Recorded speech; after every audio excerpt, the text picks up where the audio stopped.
You ask Tiger to solve. This deals with linear equations with one unknown.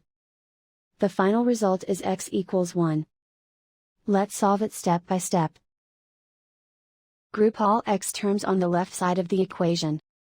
Add 5x to both sides. Group like terms. Simplify the arithmetic. Group like terms. Simplify the arithmetic.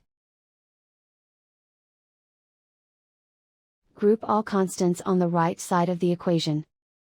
Subtract 4 from both sides.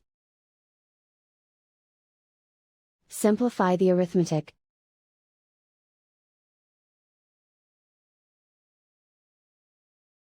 Isolate the x. Divide both sides by 8. Simplify the fraction.